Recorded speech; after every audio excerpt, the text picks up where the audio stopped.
done this to all the girls that actually busted their ass to keep the women's division afloat since she's been gone. The Sledgehammer Wrestling Show.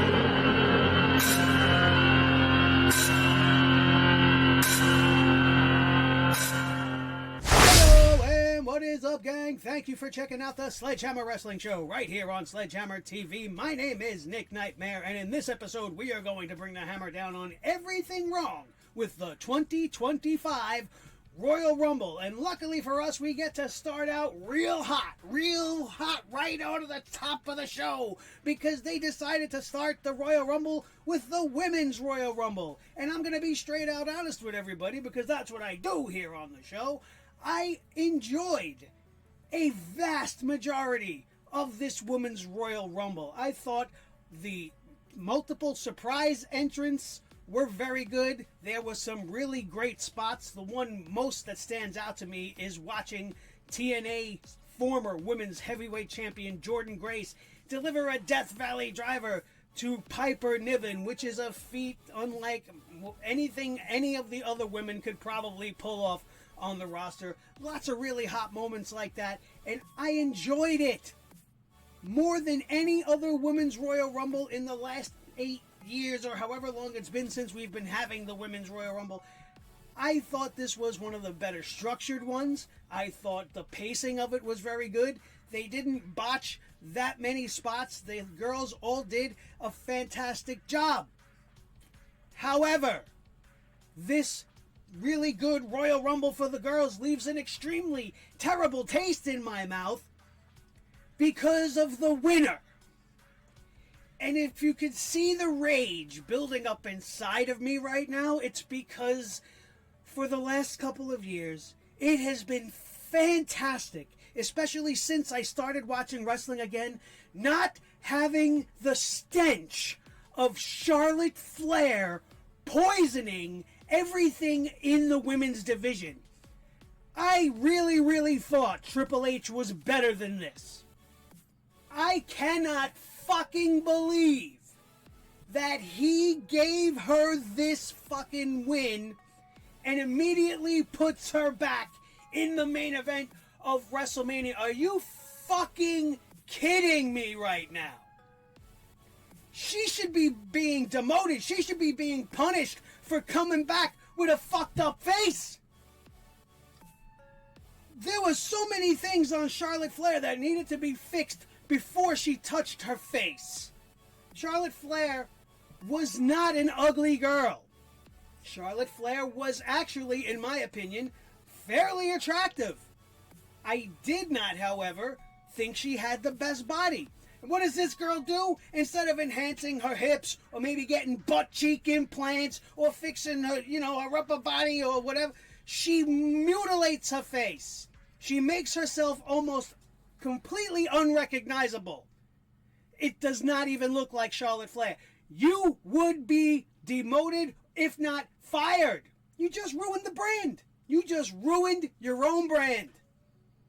You left here for an injury as Charlotte Flair, and you came back looking like an alien fucking cat person, just like the rest of the morons in fucking Hollywood. And she gets rewarded with a main event shot at WrestleMania? What fucking planet are we living on? How could he have done this to all the girls that actually busted their fucking ass to keep the women's division afloat since she's been fucking gone? Not that the division needed her. I know there's a lot of you Charlotte lovers in the fucking comments right now, probably starting to blast me. Listen to me right now. I've already explained one of my major things. You went out and you came back and you look like a different person. That should not be a positive thing. Nobody should be looking at that and being, oh, well, yeah, no, she needs to be, put right back. First of all, you've been gone for a year or more. No matter who the fuck you are, you should start at the bottom. You should start at the bottom and work your way back up. I don't give a shit that you're 12-time champion, that you already won a Royal Rumble once, that all this other accolades they want to throw on top of Charlotte Flair just because of who her father is. It's unnecessary. And it's damaging to the division. How do you think all these other fucking girls feel? And then on the other thing that pissed me off about the Women's Royal Rumble, aside from obvious the winner, was number 30. The last and final contestant to enter the Royal Rumble was surprise entrant Nikki Bella. Whoop-de-fucking-do! When you hit number 30, there were so many other options it could have been. So many other people I thought it probably was going to be. Possibly a returning AJ Lee. I heard that rumor floating around. That maybe CM Punk's wife was going to come back. Maybe it was going to be Becky Lynch's triumphant return. Maybe we were going to see the return of Asuka. Or the one I was really pulling for. Hopefully we were going to see the return of Jade Cargill. And finally put some fucking motion into the Who Killed Jade storyline. But no, we get Nikki fucking Bella. For what reason? Is she coming back? Did she sign a Legends contract and now she's going to be part of a roster that's already fucking overcrowded with self-absorbed, nonsensical female wrestlers like Charlotte? Now we're going to have another one in Nikki Bella? What do yous need to be there for? I mean, Charlotte, fine, she's coming back. Nikki Bella, you retired. Go away. Go away.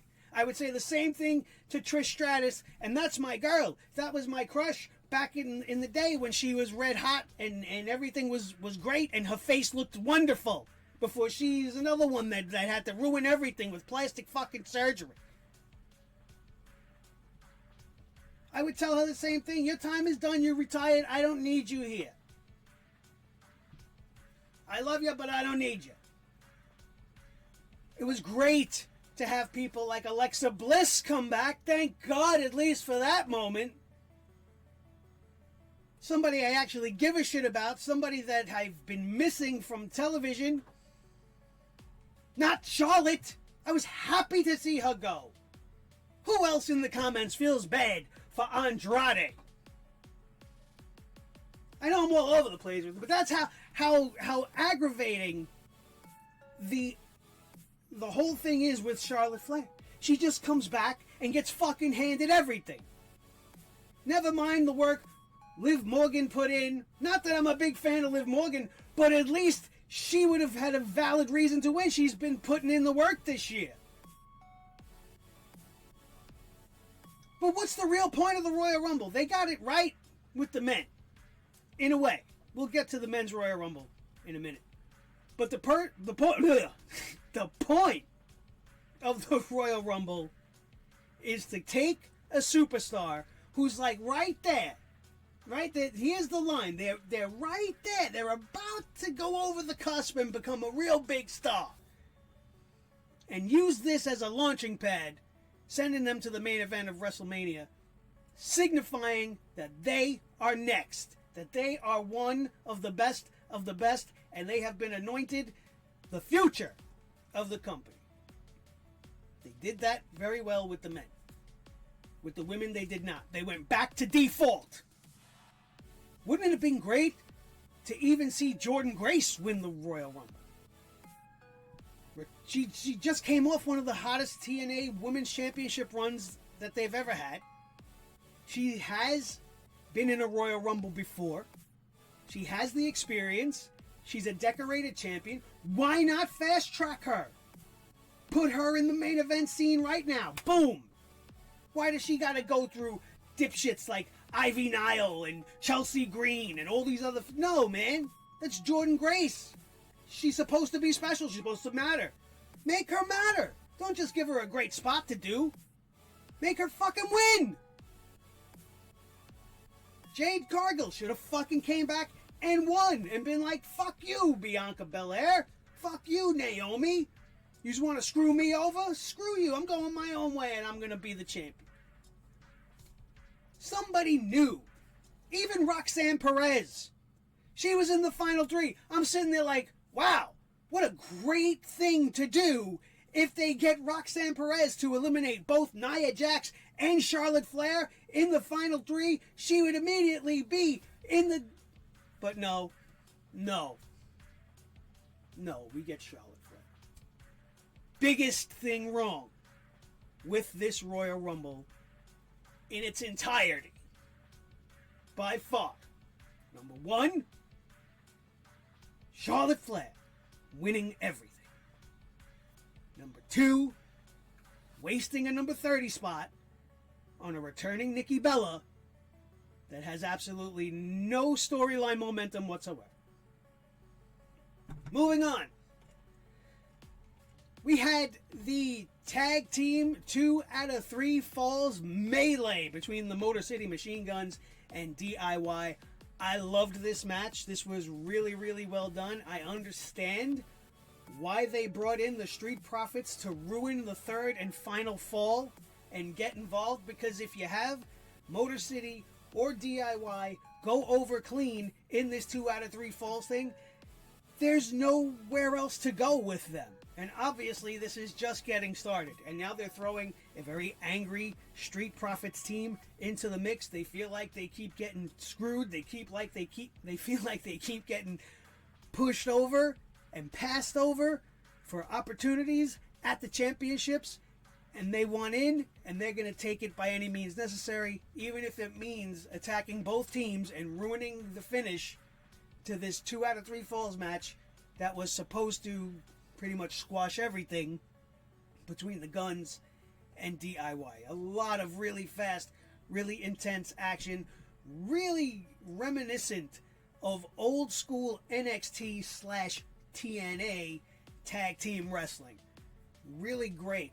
Really good stuff from all 4 guys. If you didn't see the Royal Rumble, one of the reasons you need to watch is to watch this matchup. The same could be said for our championship ladder match between Cody Rhodes and Kevin Owens. This ladder match was hard to watch, and that's what you expect from a ladder match. It should be hard to watch. This shouldn't be easy on us, and they definitely did not make it easy. Cody and Kevin tore into each other relentlessly, using ladder after ladder, putting each other through terrible fucking spots.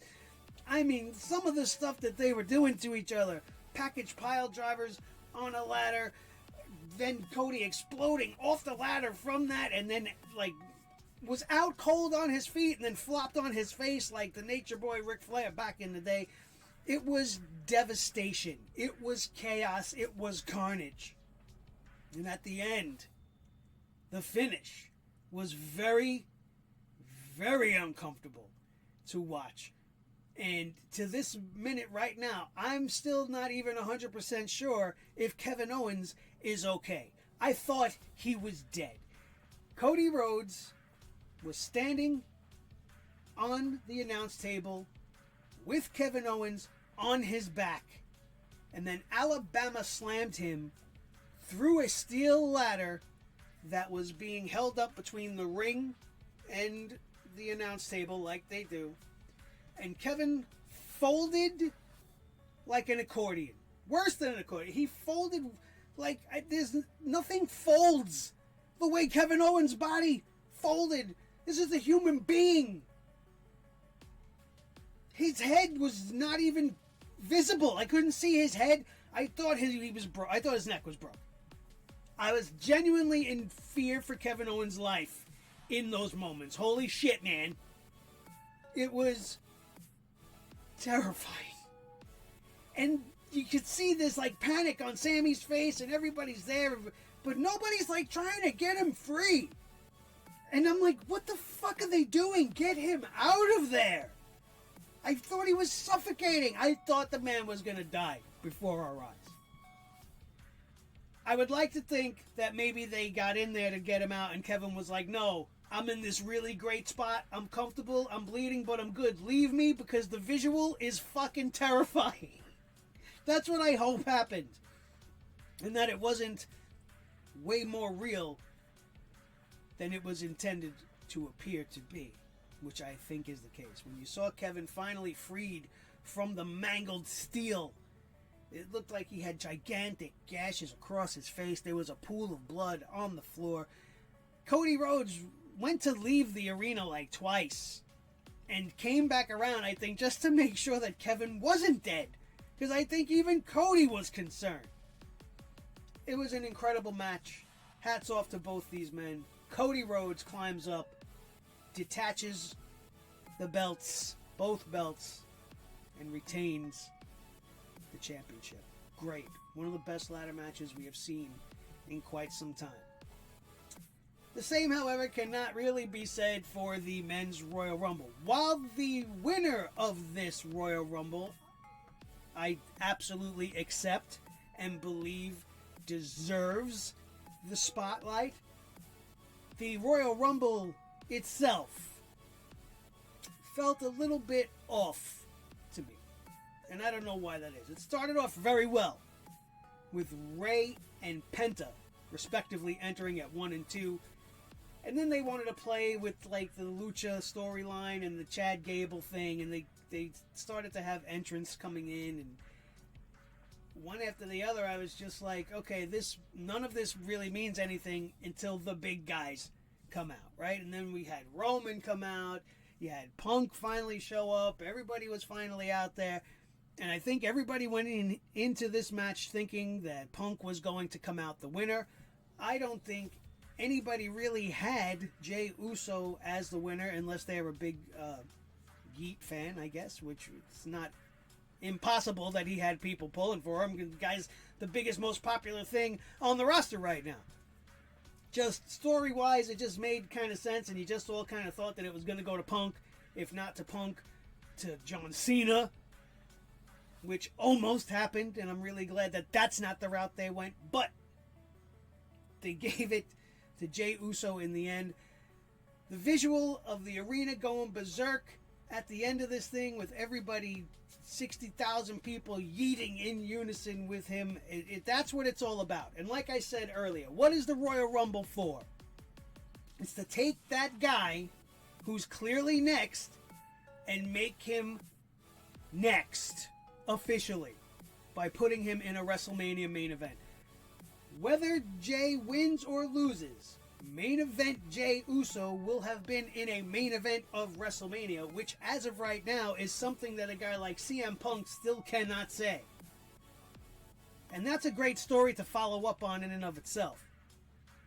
My biggest problem, which you could probably all see coming a mile away, was the number 30 contestant for the men's Royal Rumble, Logan fucking Paul. If you've watched my show before, in the last year since we've come back, you will know exactly how much I despise the existence of Logan Paul in professional wrestling. I hate that Triple H and the powers that be are mistaking the go-away heat for actual heat. Oh, well, he's getting a reaction. He must be good. No, he's a fucking trash person. And people don't like him because he's a trash person. Not because he's a good villain. Being an asshole doesn't make you a good villain by default. People just hate him because he's a cocky, arrogant, braggadocious asshole. He's a YouTuber who got fucking lucky and is now a former fucking wrestling champion. It makes me sick. It makes me sick to my stomach.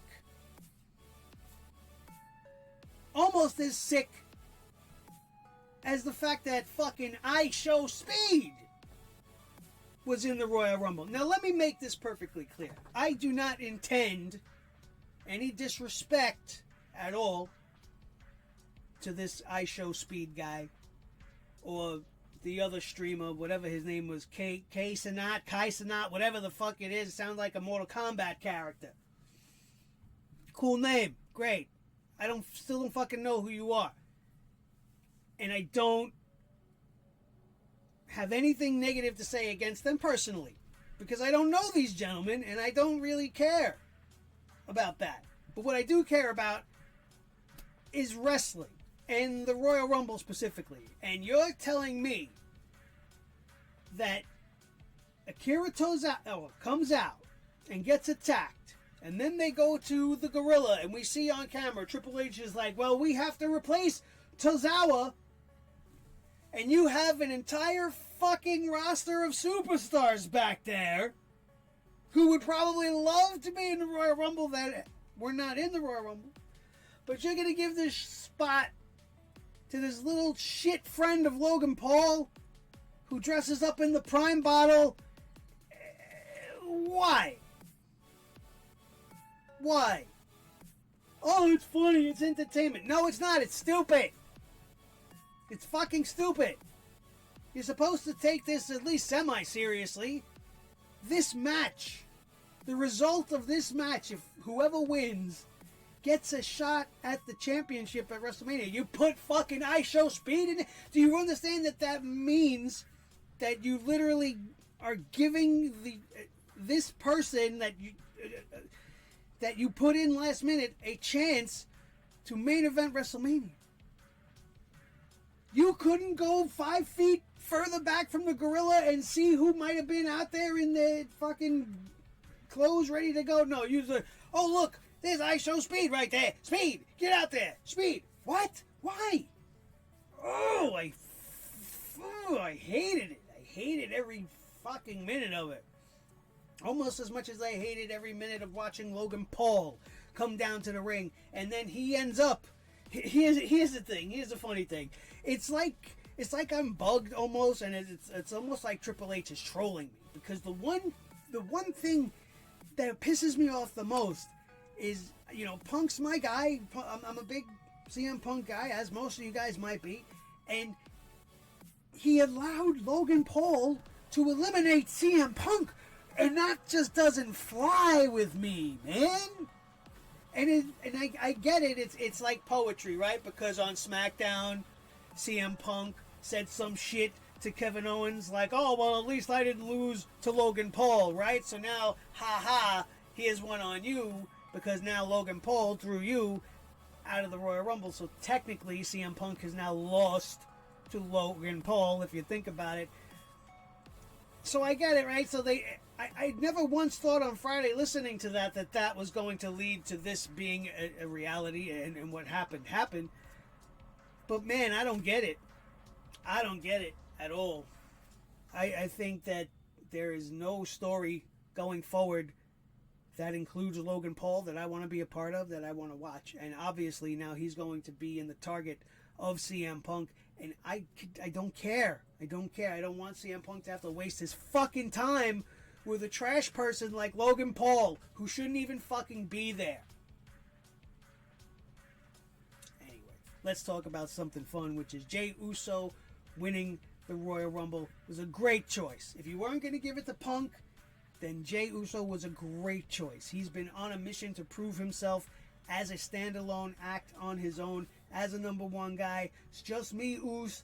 Day one, right? And now he wants to go and prove himself and challenge Gunther once again for the World Heavyweight Championship of Monday Night Raw. They are going to be the main event of either night 1 or 2, you would assume. And I can almost guarantee that Jey Uso is going to become victorious. Why else would they do it? It would be just absolutely devastating, I think, to the fans if you went on this road and then you didn't award him with it, so that WrestleMania could be Yeetlemania, and everybody's going to be going crazy and doing the yeet at the end of WrestleMania as we celebrate our new champion, Jey Uso. That's my prediction coming out of this Royal Rumble.